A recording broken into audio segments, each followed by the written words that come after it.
Hey everybody, welcome to our July 2025 market recap and August outlook.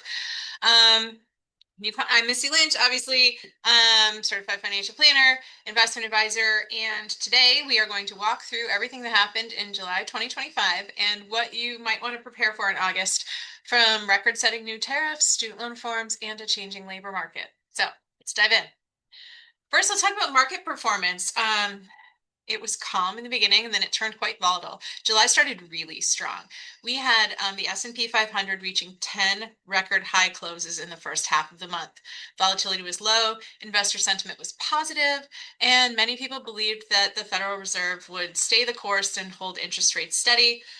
But that changed quickly. By the end of the month, we saw a sharp reversal. On August 1st, the Dow dropped 542 points, the S&P lost 1.6%, and the Nasdaq plunged over 2.2%. Tech stocks led the sell-off as investors reacted to a series of policy shocks, weak labor market data, and renewed concerns about inflation. Now, the portfolio has been de-risked. All of the portfolios that we operate here at Soundview, almost since, you know, beginning of the year, definitely around the time of tariff conversations, Liberation Day, we've been ready for volatility. This is something that we should expect when things can be sent out in, a news report, a tweet, things are very volatile. So these numbers should alarm you. These were not our numbers, but these were the numbers in the S&P 500 and the Nasdaq and the Dow during the month of July. But I would say overall, July did remain positive for all the indexes, especially because of the strong first half of the month.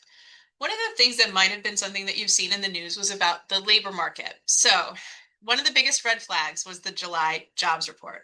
This is what kind of kicked off that panic sell. Non-farm payrolls rose just 73,000, which was way below estimates. And the May and the June numbers were revised downward. So the initial numbers for May were 144,000 jobs. The actual was 19,000. So, and then for June, 147,000 were revised down to an actual 14,000, showing 258,000 fewer jobs than initially reported. Now, how does that happen?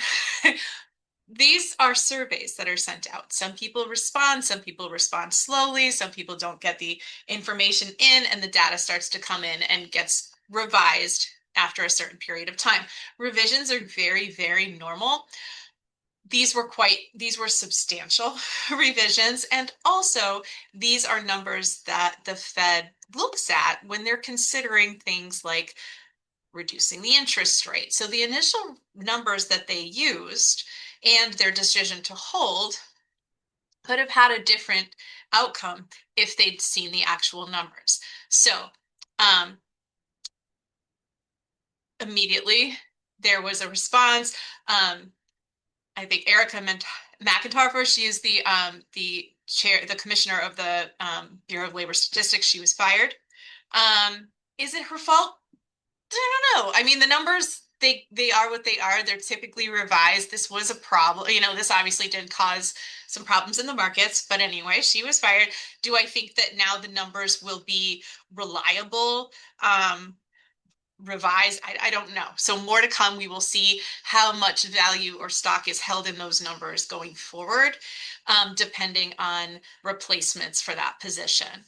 The unemployment rates ticked up to 4.2%, and long-term unemployment rose to 1.8 million. We also saw the lowest 3-month job creation average since 2010, excluding the pandemic. With this slowdown is being especially felt in sectors like hospitality, retail, and small business services. So travel, lots of things are being impacted by policy changes, tariffs, and things like that. So this isn't much of a surprise. And also, if you've been in the job market or you know anybody who is, I do feel like most people I talk to in real life will say that they don't think this is the strongest job market or things are actually great for job seekers, which more to come on that. But that's something that I think most people have felt, that it's not exactly the best time for that. And wage growth was up 0.3% month over month, but hours worked declined and temporary hiring also fell sharply, which is a sign of a business pullback. So that is what happened in the labor market. Now the question will be the Fed, what are they going to do in September? Most economists are calling for a rate cut to support the labor market. Other people are worried that inflation is going to be too sticky. We'll be watching the conference later in August to see if we have more signals in either direction. Another thing to talk about is tariffs. So this is having a global ripple effect throughout, obviously. And at the end of July, the US announced a new series of trade measures. They announced a 50% tariff on semi-finished copper goods, a 35% tariff on Canadian imports, select Canadian imports, temporary exemptions on key Mexican products for 90 days, and a new executive order including reciprocal tariffs on 68 more countries. This is the largest tariff expansion since the early 2000s, and the implications are huge. So the immediate impact is copper prices fell 20%, hurting exporters, but offering some relief to US manufacturers. And importers and retailers are bracing for price hikes across electronics, appliances, and building materials. So that's something to consider. And also, supply chains that were already stressed by shipping delays are now going to be faced with added pressure. According to the Yale Budget Lab, these tariffs could raise consumer prices nearly 2%, reduce GDP by 0.5%, and result in 500,000 job losses if retaliatory tariffs follow. So we have not really even begun to see the impact that tariffs will have on the economy. If you run a business that relies on imported goods, now is the time to reevaluate your contracts and pricing strategies. If you're a consumer, we all are, expect rising prices in categories like tools, cars, and technology. Another big change that came out in July was student loan reforms. This has a big impact for borrowers and for parents. So on July 4th, President Trump signed the One Big Beautiful Bill Act, which is the most significant overhaul to student loans in decades. Now, I strongly believe that the student loan and the education space does need a significant overhaul. But I'm not sure if this is it, but we'll see. So these are the key changes effective July 1st, 2026. If you have a junior or a senior, this is definitely something that will be important to you. Grad Plus loans will be eliminated. Annual borrowing limits, $20,500 a year for graduate students. Professional programs cap at $50,000 per year. Parent Plus loans will be capped at $20,000 per year and a $65,000 lifetime per student. These numbers do not align with current grad school tuitions, and a $65,000 federal, parent loan per student may not cover enough to go to college. So this is important.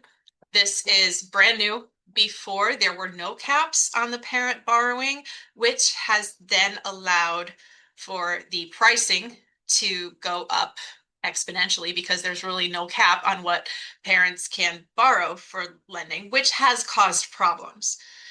But now this will create new problems and concerns for parents and students who want to go to school. I don't think there's a med school or a dental program, vet program that exists that's less than $50,000 per year. I don't think that exists anymore. So if that is the direction that your students are going, this is going to be a very, very important time to think about how to structure your lending and what we need to look at for those students. There's also a repayment overhaul. So existing income-driven repayments like Save and Pay will sunset 2028. The only two options going forward after that are going to be a standard repayment with a 10-year fixed repayment or a repayment assistance plan that caps payments at 5 to 10% of income. Those are going to be the only two choices at this point.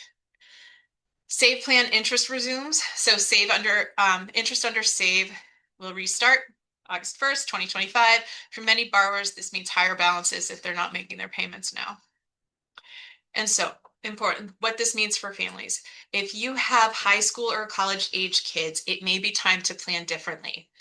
You may want to borrow as much as you can before the cutoff. If you expect to need federal loans, under more favorable terms. Consider saving early. If you have younger children in school, you can still try to max out your 529 plans.